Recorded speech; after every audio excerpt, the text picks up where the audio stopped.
ഇതിനുശേഷം പിന്നെ എന്ത് സംഭവിച്ചു? ഹേ ഫാം, അപ്പോൾ നമ്മൾ ഒറ്റ മൈൻഡ്സിൻ്റെ ലോകത്തേക്ക് വീണ്ടും കടക്കുന്നത് മാനസോസിലൂടെയാണ്.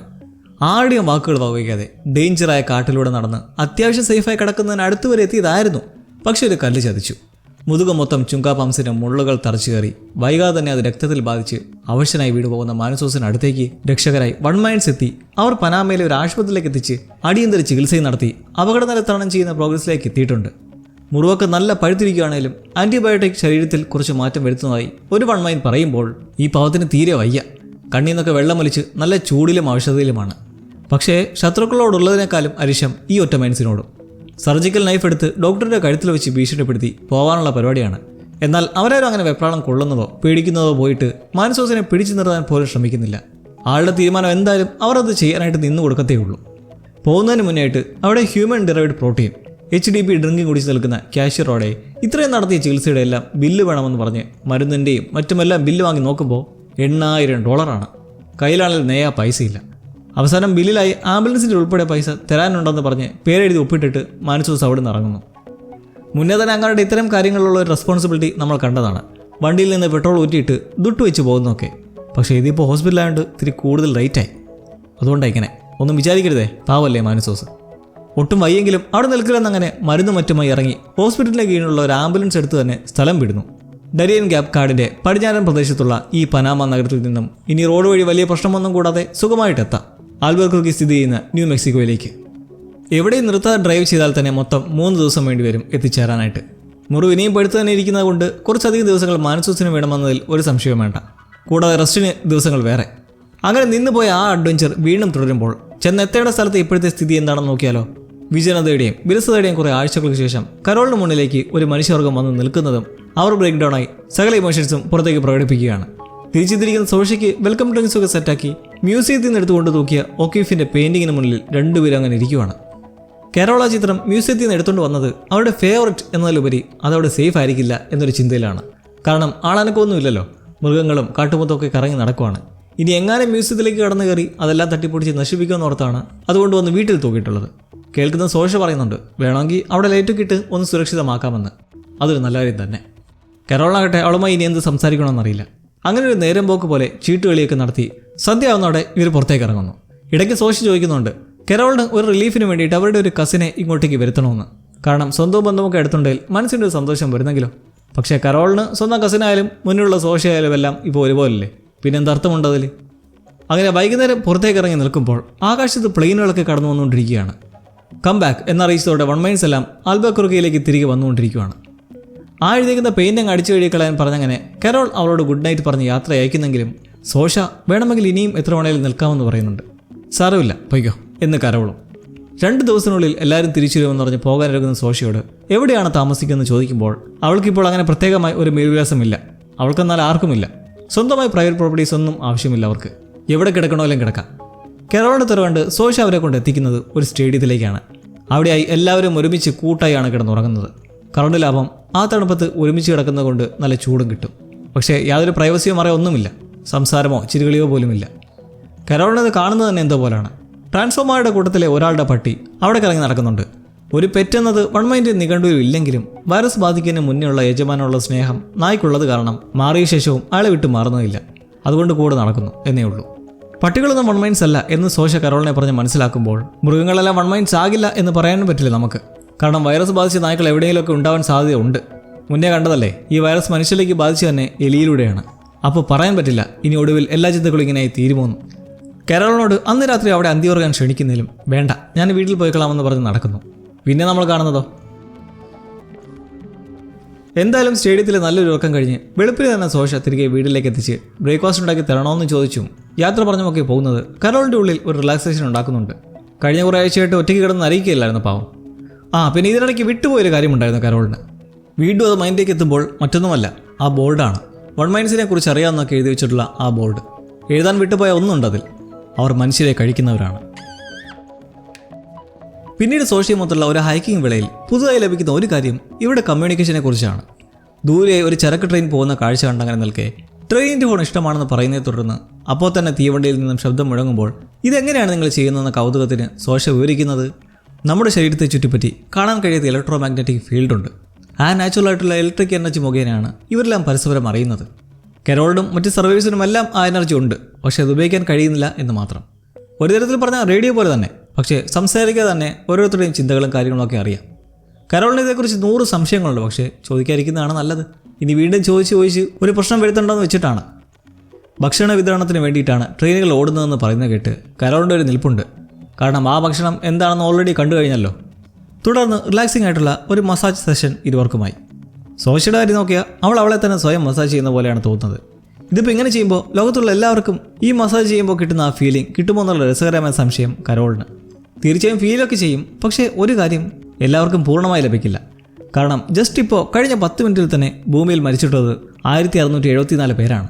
കൂടാതെ 965 പുതിയ ജീവനുകളും ജനിച്ചിട്ടുണ്ട്. എത്ര അപ്ഡേറ്റഡ് ആണല്ലേ! ഒരു സെക്കൻഡ് പോലും വേണ്ട അറിയാൻ. ഇലക്ട്രിക്കൽ എനർജിയെ ആക്റ്റീവ് ആക്കാൻ കഴിഞ്ഞാൽ അപാരമായിരിക്കും. മുന്നത്തെ ഗ്രനേഡ് പൊട്ടിത്തെറിയിൽ പറ്റിയതായിരിക്കണം. മുതുകത്ത് മനസ്സൂസിൻ്റെതുപോലെ കുത്തിക്കുറപ്പൊക്കെ ഉണ്ട് സോഷ്യയിലും. അങ്ങനെ കരോളിന് നിർണായകമായ മറ്റൊരു ഇൻഫർമേഷൻ കൂടി ലഭിക്കുകയാണ് സോഷ്യയിൽ നിന്നും. കെപ്ലർ ബഹിരാകാശത്തുള്ള ഈ നക്ഷത്രത്തെ ചുറ്റിപ്പറ്റിയുള്ള പ്ലാനറ്റിൽ നിന്നാണ് അന്ന് ജ്യോതിശാസ്ത്ര ഗവേഷകർക്ക് ആ സന്ദേശം ലഭിച്ചത്. RNA സാമ്പിളിംഗ് നടത്തി DNA ആക്കിയപ്പോൾ ലോകം മൊത്തം ഒരു വൺ മൈ ഡെസ്റ്റിനേഷൻ ആകാനുള്ള ആ മെസ്സേജ്. കെപ്ലറുമായി ബന്ധപ്പെട്ടുള്ള ടെലിസ്കോപ്പിലൂടെ കാണാൻ കഴിയാത്ത ആ പ്ലാനറ്റിന് പേരിട്ടിരിക്കുന്നത് കെപ്ലർ B എന്നാണ്. ഭൂമിയുടെ 2 ഇരട്ടി വലുപ്പമുള്ള ആ ഗ്രഹത്തിലെ ജനങ്ങളോട് ഇവർക്ക് അതിയായ സ്നേഹവും കടപ്പാടുമുണ്ട്. നേരിട്ട് അറിയത്തില്ലേ പോലും, കാരണം അവരുടെ വൈറസ് ആണല്ലോ ഇവരിലെല്ലാം ഇപ്പോൾ ഉള്ളത്. ആ കെപ്ലർ B പ്ലാനറ്റ് എങ്ങനെയായിരിക്കുമെന്ന് ഈ വൺ മൈൻസ് മിക്കപ്പോഴും സങ്കല്പിക്കാറുണ്ടെന്ന് പോലും. നക്ഷത്രത്തെ കാണാൻ കഴിയുന്നില്ലല്ലോ എന്ന് കരോൾ നിൽക്കെ അത് ലൈറ്റ് പൊല്യൂഷൻ മൂലമാണെന്ന് പറഞ്ഞ് സെക്കൻഡുകൾക്കുള്ളിൽ ആ പ്രദേശം മൊത്തം ഇരുട്ടാവുന്നൊക്കെ ആശ്ചര്യമുണ്ടാക്കുന്ന കാര്യങ്ങളാണ് വൺ മൈൻസിൻ്റെ എഫിഷ്യൻസിയുടെ കാര്യത്തിൽ. അങ്ങനെ കരോൾ ആ നക്ഷത്രം കണ്ടെത്തി നിൽക്കെ സോഷ പറയുന്നൊരു കാര്യമുണ്ട്. എത്ര സമയം എടുത്താലും ഇവരെല്ലാം കെപ്ലർ ബിയിലെ ജനങ്ങൾക്ക് ഒരു സിഗ്നൽ അയക്കാനുള്ള പരിശ്രമത്തിലാണ്. കാരണം വൺ മൈൻസിന് സർവൈവ് ചെയ്യാനായി പുതിയ ഗ്രഹങ്ങളിലേക്ക് ചേക്കേണ്ടതുണ്ട്. ഭൂമിയിൽ ഒരു നീണ്ട നിലനിൽപ്പുണ്ടാവാൻ പോണില്ലെന്ന് മുമ്പ് കുമ്പാതി വഴി നമ്മൾ കേട്ടതാണ്. അപ്പോൾ അങ്ങനെ അതിനു വേണ്ടിയിട്ട് മുമ്പ് കെപ്ലർ ബിയിലുള്ളവർ ഇങ്ങോട്ടേക്ക് സന്ദേശം അയച്ച പോലെ അവരങ്ങോട്ടേക്ക് അയക്കാനുള്ള റിസർച്ചിലാണ്. ഭൂമിയുടെ സകല പവർ സോഴ്സും ഉപയോഗിച്ച് ഒരു ബീമൻ ആൻറ്റിന നിർമ്മിച്ച് അതിലൂടെ സ്പേസിലേക്ക് സിഗ്നൽ അയക്കാനാണ് ഇവരുടെ ഉദ്ദേശം. വണ്ടറടിച്ച് നിൽക്കുന്ന കരോളിന് എന്തായാലും അങ്ങനെ പുതിയ കുറേ ഇൻഫോ ലഭിച്ചിരിക്കുകയാണ്. മനുഷ്യരെ തിന്നുന്നത് കൂടാതെ ഒരുമിച്ചുള്ള ഉറക്കവും കെട്ടിപ്പിടുത്തവും പരസ്പരം കമ്മ്യൂണിക്കേറ്റ് ചെയ്യുന്ന ബോഡിയിലെ നാച്ചുറൽ ഇലക്ട്രിക് എനർജി, അതായത് അൺലോക്ക് ചെയ്ത ശരീരത്തിലെ മറ്റൊരു ദിവ്യമായ കഴിവ്, കെപ്ലർ 22bയുമായിട്ടുള്ള കണക്ഷൻ, സിഗ്നൽ അയക്കാൻ വേണ്ടി നിർമ്മിക്കുന്ന ബീമൻ ആൻറ്റിന എന്നിങ്ങനെ. ആ ഗ്രഹത്തിലെ അന്ത്യവാസികളൊക്കെ എങ്ങനെ ആയിരിക്കുമെന്ന് ഇപ്പോൾ ഒരു ചോദ്യചിഹ്നമാണ്. പിന്നീട് അറിയാൻ കഴിയുമായിരിക്കും. എഴുതി മാർക്കർ തീരുന്നതും 0 ഡയൽ ചെയ്ത് പുതിയ മാർക്കർ സെറ്റ് കൊണ്ടെത്തിക്കുന്ന സോഷയ്ക്ക് ഒരു ത്രില്ലുണ്ട്. എഴുത്ത് വീണ്ടും തുടങ്ങാനാണോ പുതിയ മാർക്കർ ഒക്കെ എന്ന് ചോദിച്ചുകൊണ്ട് കരോൾ തൻ്റെ രഹസ്യ പദ്ധതി അറിയിക്കാതിരിക്കാൻ വേണ്ടി അതേന്നൊക്കെ പറയുന്നതും അവിടെ പുറത്തു നിൽക്കുന്നവർക്കും എല്ലാം സന്തോഷം. മൈക്രോ നോവലിലെ സീക്വൽ ഞങ്ങൾ വായിക്കാൻ കാത്തിരിക്കുകയാണെന്ന് പറഞ്ഞു പോകുന്നു. ഇവിടെ നമ്മൾ ഒരു കാര്യം നോക്കിയാൽ വൺ മൈൻസിൻ്റെ പുതിയ ബുക്കിനുള്ള താല്പര്യത്തിന് കാരണം അവിടെ ഇപ്പോൾ ക്രിയേറ്റീവായിട്ടുള്ളത് കരോൾ മാത്രമാണ്. ട്രാൻസ്ഫോം ആയവരൊക്കെയും ഒറ്റ മൈൻഡ് ആയതുകൊണ്ട് അവർക്കൊരു പുതിയ വായനാനുഭവത്തിന് വേണ്ടിയ കൗതുകവും ആകാംക്ഷയും ഒന്നും ആ രീതിയിലും ഉണ്ടാകാൻ പോണില്ല. റൈറ്ററായ കരോൾ അവർക്കുള്ളിലെ സിംഗിൾ മൈൻഡിൽ നിന്ന് വരുന്ന ഐഡിയാസ് അപ്പോൾ അവിടെ ഒരു ആൻറ്റിസിപ്പേറ്റിംഗ് ഘടകമാണ് വൺ മൈൻസിന്. അതുകൊണ്ടാണ് അവർക്ക് വീണ്ടും എഴുത്തിലേക്ക് കടക്കുന്നു എന്ന് ത്രില്ലൊക്കെ വരുന്നതായി കാണിക്കുന്നത്. പിന്നെ ക്രിയേറ്റീവ് മൈൻഡിൻ്റെ കാര്യത്തിൽ മറ്റൊരു സർവീസിനെ നോക്കണ്ട, അവരെല്ലാം കണക്കാണ്. ഇതൊക്കെ കണ്ടും കേട്ടും ഇവിടെ കരോളിൻ്റെ പുതിയ കഥയുടെ മേൽ ഇപ്പോൾ ചെറിയ ഇൻട്രസ്റ്റ് ഒക്കെ വരുന്നുണ്ട് കേട്ടോ. പക്ഷേ ഇപ്പോൾ മുഖ്യം മറ്റേത് തന്നെ. ദെൻ ക്രോക്കർ ഗെയിം, നമ്മുടെ ആലീസ് ഇൻ ബോർഡർലാൻഡിലെ അവസാന ഗെയിം പോലെ ഇതുവരെ തട്ടി നിൽക്കെ അവിടെ ഒരു കാര്യം സംഭവിക്കുകയാണ്. കരോളിനറിയാം ലോകത്തെ മൊത്തം പേരുടെ ബുദ്ധിയും വെച്ച് നടക്കുന്ന സോഷയെ അങ്ങനെ തോൽപ്പിക്കാനൊന്നും പറ്റില്ല എന്ന്. അങ്ങനെ ഇരിക്കെ എഴുത്തിൻ്റെ വിഷയം സോഷ എടുത്തിടുവാണ്. കരോളിൻ്റെ ജീവിതത്തിൽ മറക്കാൻ പറ്റാത്ത ഒരു റൈറ്റിംഗ് ഡേ എന്നാണെന്നൊക്കെ ചോദിച്ചുകൊണ്ട്. നമ്മൾ തുടക്കത്തിൽ കണ്ടതിലും ഇപ്പോൾ വൺ മൈൻഡ് അവൾ തന്നോടൊരു പ്രത്യേക കംഫർട്ട് വരാനും കരോളിനെ കുറച്ചുകൂടി അടുപ്പം ഉണ്ടാക്കാനൊക്കെ ആയിട്ടുള്ള രീതിയിലാണ് ഇപ്പോൾ സംസാരിക്കുന്നതൊക്കെ. എന്തായാലും ആ ചോദ്യത്തിൻ്റെ പ്രതികരണം കരോളിന് അങ്ങനെയൊന്നുമില്ല. എഴുത്തെപ്പോഴും തലപോഞ്ഞ പരിപാടി തന്നെ. പക്ഷെ എന്താ ഇപ്പോൾ സോഷ അങ്ങനെ ചോദിച്ചെന്ന് കൗതുകപ്പെടുന്നതും പിന്നെ നമ്മൾ കാണുന്നതാകട്ടെ അവരവിടെയുള്ള ഒരു ഡൈനറിലേക്ക് എത്തുവാണ്. ആ ഡൈനറിൽ ഇരുന്നായിരുന്നു കൊല്ലങ്ങൾക്ക് മുമ്പ് കരോൾ അവരുടെ ആദ്യ നോവൽ എഴുതിയത് മൊത്തവും. രാത്രി ജോലിയും പകലെഴുത്തുമായി ഇവിടെയായിരുന്നു സ്ഥിരം. ഇപ്പോൾ ഈ ഡൈനർ കാണുമ്പോൾ അത് സ്പെഷ്യലായിട്ടുള്ള സ്ഥലമാണ്. ഓരോ മെമ്മറീസ് ഓർത്തെടുക്കുമ്പോൾ അന്നത്തെ സെർവറായിരുന്ന നല്ല പൊളൈറ്റായ ഒരു സ്ത്രീ ഉണ്ടായിരുന്നു, ബ്രീ എന്ന പേരുള്ള, എന്ന് പറയുന്നതും ദേണ്ട അവർ എത്തി നിൽക്കുന്നു. ഇതൊക്കെ ആദ്യം കരോൾ നല്ല സന്തോഷവും എക്സൈറ്റ്മെൻറ്റും ഒക്കെ ഉണ്ടാക്കുന്നതിലും അവർ കുറച്ചു നേരം ഇരുന്നിട്ട് ദേഷ്യത്തോടെ ഇറങ്ങി അങ്ങ് പോവാണ്. കാണാൻ പറഞ്ഞില്ല, കരോൾ റിയലൈസ് ചെയ്ത് കഴിഞ്ഞു ഇതെല്ലാം ഇവർ റീക്രിയേറ്റ് ചെയ്തതാണ്. ആ ഡൈനർ മുന്നേ കത്തിപ്പോയി നശിച്ചായിരുന്നു, അതിപ്പോൾ ഇവർ പുതുക്കി പണിതാണ്, അതും എസ്പെഷ്യലി കരോളിന് വേണ്ടിയിട്ട്. പിന്നെ സപ്ലയറായ ബ്രീ നാടുവിട്ട് പോയി സെറ്റിലായ അവരെയും ഇവിടേക്ക് കരോളിൻ്റെ സന്തോഷത്തിന് എത്തിച്ചപ്പോൾ കരോൾ എന്തിനാണ് പിണങ്ങിപ്പോയെന്നറിയണ്ടേ? നമ്മുടെ ജിം കേറിയുടെ ട്രൂമാൻ ഷോ പോലെ കരോളിനെ വെച്ച് അവർക്ക് വേണ്ടിയിട്ട് തന്നെ ഒരു സെറ്റ് ഒരുക്കി ഈ വൺ മൈൻസിലുള്ള നാടൻ കളിച്ചത് തൻ്റെ ചിന്ത തിരിപ്പിക്കാനാണെന്ന് ബോധ്യം വന്നിട്ടാണ്. എഴുത്തിലേക്കുള്ള കരോളിൻ്റെ ചിന്ത വീണ്ടും വന്നാൽ പിന്നെ വൺ മൈൻസിന് ദോഷമുണ്ടാക്കുന്ന പ്ലാൻസിലോട്ട് കടക്കുന്നതങ്ങ് മറക്കും. അതുകൊണ്ട് വീണ്ടും റൈറ്റിങ്ങിൽ തൊഴിലെടുത്തി മാനിപ്പുലേറ്റ് ചെയ്യാൻ ശ്രമിച്ചത് കൊണ്ടൊന്നും ഞാൻ മാറാൻ പോണില്ലെന്ന് കരോൾ നല്ലോണം ഫയർ ചെയ്യുന്നുണ്ട്. രാത്രി സോഷ അവരെ കാണാൻ എത്തുമ്പോൾ പിണങ്ങിപ്പോയതിൻ്റെ കാരണം എന്താണെന്ന് അറിയാത്ത രീതിയിലാണ് സോഷ കാര്യം തിരക്കാൻ എത്തുന്നത്. ഡൈനറിൻ്റെ പുതുക്കിപ്പണിയലിനെക്കുറിച്ചും ബ്രിയെ മിയാമി നഗരത്തിൽ നിന്ന് ഇവിടേക്ക് കൊണ്ടുവന്നതിനെക്കുറിച്ചും അറിഞ്ഞ ശേഷം മാനിപ്പുലേറ്റ് ചെയ്ത് മാറ്റാനുള്ള ശ്രമത്തിനെതിരെ ശബ്ദമുയർത്തുന്നതിലും മാക്സിമം ഓവറാവാതിരിക്കാൻ ശ്രമിക്കുന്നുണ്ട് കാരോൾ. കാരണം ഓവറായ പിന്നെ എന്ത് നടക്കുമെന്ന് പറയാൻ പറ്റില്ല. സോഷ പറയുന്നതാകട്ടെ ഞങ്ങൾക്ക് ബൈക്കറോ നോവലിൻ്റെ മേലുള്ള ഇൻട്രസ്റ്റ് കൊണ്ടുകൂടിയാണ് വീണ്ടും എഴുതുന്നതിനെ പ്രോത്സാഹിപ്പിച്ചതെന്നും. ഇവിടെ കരോൾ തുറന്നടിക്കുവാണ്. എനിക്ക് നിന്നോടൊരു ദേഷ്യവുമില്ല, പക്ഷേ ഈ വൈറസ് ഇതിവിടെ നടന്നിരിക്കുന്ന ഒരു ദുരന്തമാണ്. നിങ്ങളെല്ലാം മാനസിക രോഗികളായി കഴിഞ്ഞിരിക്കുന്നു. ബുദ്ധിഭ്രമം സംഭവിച്ച് നടക്കുന്ന നീ ഉൾപ്പെടെ എല്ലാവരെയും പഴയതുപോലെ ആക്കാനുള്ള ശ്രമം ഞാൻ തുടർന്നുകൊണ്ടേ തന്നെ ഇരിക്കും.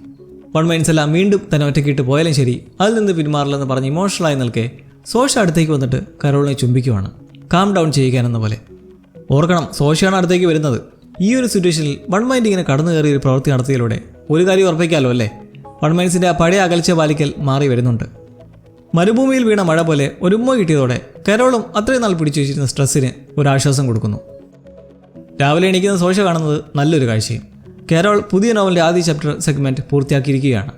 ഒരു സ്പെസിമെൻ മുന്നേ കണ്ടെത്തി വെച്ചതുകൊണ്ട് ആ രാത്രി കൊണ്ടവർ ആദ്യ ചാപ്റ്റർ തീർത്ത ശേഷം എഴുന്നേറ്റ് വിടുന്ന സോഷയോടായി ലോകത്തിൻ്റെ ആകെ അഭിപ്രായം അറിയാൻ വേണ്ടി വായിക്കാൻ കൊടുക്കുന്നു. എന്താണ് ഒപ്പീനിയൻ എന്നറിയാനുള്ള റൈറ്ററുടെ ആവേശം നമുക്കിവിടെ കരോൾ കാണാം. അങ്ങനെ സോഷ വായിച്ച ശേഷം തിരികെ എത്തുമ്പോഴുള്ള അതിശയം എന്തെന്നാൽ ഇത്രയും കാലം നോവലിലെ നായകനായിരുന്ന റബാൻ, അതായത് നമ്മുടെ സോഷയുടെ ഫേസ് കട്ടുള്ള പൈറേറ്റ് ഹീറോ, ആ കഥാപാത്രത്തെ പെണ്ണാക്കി മാറ്റിയിരിക്കുന്നു. നോവൽ എഴുതും മുന്നേ ഹെലനുമായിട്ടൊക്കെ ചർച്ച ചെയ്തായിരുന്നല്ലോ റബാൻ ആണാവണോ പെണ്ണാവണോ എന്നുള്ളത്. അങ്ങനെ ഇപ്പോൾ ദീർഘകാലം മുന്നേയുള്ള ആ ആഗ്രഹം കരോൾ നിറവേറ്റിയപ്പോൾ അത് ഈ ആരാധകർക്ക് വലിയൊരു ട്വിസ്റ്റഡ് എക്സ്പീരിയൻസ് ആണ്. ഈ നോവൽ സൈഫൈയും ഷേപ്പ് ഷിഫ്റ്റിംഗ് ഒക്കെ ഉൾപ്പെട്ടതായതുകൊണ്ട് ഈ ജെൻഡർ സ്വിച്ച് വലിയ കുഴപ്പമൊന്നുമില്ലാതെ കണക്ട് ചെയ്യാൻ കഴിയും. ബാക്കിയുള്ള പ്ലോട്ട് ഹോൾസൊക്കെ വഴിയെ മാറ്റിയെടുക്കാമെന്നങ്ങനെ അവിടെ നല്ലൊരു പ്രബോധം കടന്നു പോകുമ്പോൾ ഇതിനിടയ്ക്ക് കരോൾ സോഷയെ ഞങ്ങൾ എന്ന് പറയുന്നതിൽ നിന്ന് മാക്സിമം മാറ്റി ഞാനെന്ന് പറഞ്ഞ് സംസാരിപ്പിക്കാൻ ശ്രമിക്കുന്നുണ്ട്. വൺ മൈൻസ് എല്ലാം പൊതുവെ ഞങ്ങളെന്നാണല്ലോ സ്വയം അഭിസംബോധന ചെയ്യുന്നത്. 2 months അലേർട്ട്. അങ്ങനെ 2 മാസം കഴിഞ്ഞിരിക്കുന്നു. എന്ത് നമ്മുടെ മാനസോസ് അങ്ങനെ ഇതോടെ പോയി കിടക്കുന്നു. സോഷ ഇപ്പോൾ ഒരു ബെസ്റ്റ് ഫ്രണ്ടിനെ പോലെ അടുത്തിരിക്കുകയാണ്. ഒരുമിച്ചുള്ള ആഹാരം കഴിപ്പും താമസവും ഒക്കെ ആയിട്ട്. കരോളിന് എന്തായാലും ഹെലൻ പോലുള്ള വിഷമങ്ങളൊക്കെ കുറച്ച് മാറി വരുന്നുണ്ട്. കാരണം ഇപ്പോൾ ആ സ്ഥാനത്തതേ സോഷ എത്തി നിൽക്കുമല്ലേ. ഇവിടെ ഒരു കാര്യം ശ്രദ്ധിച്ചാൽ റേഡിയോ പ്രവർത്തിക്കുന്നുണ്ട്. 92.4 FM. കേൾക്കൂ കേട്ടുകൊണ്ടേയിരിക്കും. ഇതെല്ലാം കരോളിന് ജീവിതം സാധാരണമെന്ന് തോന്നിക്കാൻ വേണ്ടിയിട്ടുള്ള പ്രകടനങ്ങൾ മാത്രമാണ്. അന്ന് നമ്മുടെ മാനസോസ് സിഗ്നൽ കണ്ടെത്തിയ ഒരു ഫ്രീക്വൻസി ഇല്ലായിരുന്നോ? ഏതായിരുന്നത്? 8.613. അതിപ്പോഴൊരു മിസ്റ്ററി ആണ്. ഏതായാലും ഈ എപ്പിസോഡ് അവസാനത്തോടെ അടുക്കുമ്പോൾ ഒരു ത്രില്ലിംഗ് ടീസിംഗ് ഉണ്ടാവുകയാണ്. കരോൾ നിന്ന് സോഷയുടെ ജീവിതത്തിലെ ഓരോ കാര്യങ്ങളും ഫേവറേറ്റ് ഫുഡിനെ കുറിച്ചുമൊക്കെ ചോദിച്ച് അവളതിന് മറുപടിയായി മാംഗോ ഐസ്ക്രീം എന്നും കുട്ടിക്കാലത്ത് കപ്പലുകൾ പോയി നോക്കിയെന്നുള്ള ചിന്തകളെക്കുറിച്ചും പങ്കുവച്ച ശേഷം പെട്ടെന്ന് കുറച്ചു നേരം ഒന്ന് സ്റ്റക്കായി നിൽക്കുവാണ്. മുമ്പൊരിക്കൽ കരോൾ സർവൈവേഴ്സിനെ മീറ്റ് ചെയ്യണമെന്ന് പറഞ്ഞപ്പോൾ അവിടെ അനുവാദം ചോദിക്കാനായി കുറച്ചു നേരം അനങ്ങാതെ നിന്ന പോലെ. പക്ഷേ ഇത്തവണ വൺ മൈൻഡ് ഷെയർ ചെയ്യുന്ന മെസ്സേജ് മറ്റൊന്നുമല്ല. കരോൾ, നിങ്ങളെ ഒരാൾ കാണാൻ വന്നുകൊണ്ടിരിക്കുന്നു. യെസ്, മാനസോസ് ഈസ് ഹിയർ. കഴിഞ്ഞ കുറച്ച് നാളുകളായി ആംബുലൻസിൽ അഭയം പ്രാപിച്ചും പഴുത്ത മുറിവൊക്കെ ഏകദേശം കരിഞ്ഞു തുടങ്ങി ശരീരത്തിലെ പനി വിട്ടുമാറി അങ്ങനെ വീണ്ടും വളയം പിടിക്കുവാണ്. ഇനി ന്യൂ മെക്സിക്കോയിലേക്കുള്ള ദൂരം ജസ്റ്റ് 31 കിലോമീറ്റർ കൂടി. കരോൾ ഈ കാണിച്ചു കൂട്ടുന്നൊക്കെ കണ്ടിട്ട് എന്താണ് തോന്നുന്നത്? പഴയ സ്റ്റബേൺ സ്വഭാവമൊക്കെ മാറ്റി വൺ മൈൻഡ്സിനോട് താല്പര്യത്തോടെ പെരുമാറുന്നത് അവരിൽ നിന്ന് ഇതുപോലെ ഓരോ കാര്യങ്ങൾ ഊറ്റിയെടുക്കാനുള്ള ഒരു ഡീപ്പ് മൈൻഡ് പ്ലാനിങ് ആണോ? കഴിഞ്ഞ എപ്പിസോഡിൽ പറഞ്ഞ പോലെ എന്തായാലും മാനസോസ് എത്തുമ്പോൾ കരോൾ ഇവിടെ ഒരു വൺ മൈൻഡ് മുതൽ ചിരിയും കളിയും ആയിരിക്കും. ഇത് കണ്ട് അങ്ങേർക്ക് കുരുപൊട്ടാനുള്ള സാധ്യതകളൊക്കെ കാണുന്നുണ്ട്. സോഷയുടെ കാര്യം നോക്കിയാലും അവളിപ്പോൾ കൂടുതൽ അറ്റാച്ച്ഡ് ആയിട്ടുണ്ട്. സ്വഭാവത്തിൽ നല്ല മാറ്റമൊക്കെ ഉണ്ട്. കഴിഞ്ഞ എപ്പിസോഡിനെ പറ്റി അത്യാവശ്യം പ്രോഗ്രസ് ഉള്ളൊരു എപ്പിസോഡായിരുന്നു പ്ലൂറിബസിൻ്റെ 8ാം എപ്പിസോഡ്. എന്തായാലും ഇനി ഈ സീസണിൽ പ്ലൂറിബസിന് ഒരേ ഒരു എപ്പിസോഡേ ശേഷിക്കുന്നുള്ളൂ. ആ എപ്പിസോഡ് ഒരു അഡാർ ഐറ്റം ആയിരിക്കുമെന്ന് നമ്മുടെ കരോൾ ഓൾറെഡി പറഞ്ഞു കഴിഞ്ഞിട്ടുണ്ട്. എന്തൊക്കെയാണ് അപ്പോൾ നിങ്ങളുടെ സീസൺ ഫൈനൽ പ്രഡിക്ഷൻസ് പറയാൻ മറക്കണ്ട. അപ്പോൾ അടിപൊളിയായ ഒരു ഐറ്റവുമായി സീ യു ലവ്ലീസ്. ശുഭമസ്തു.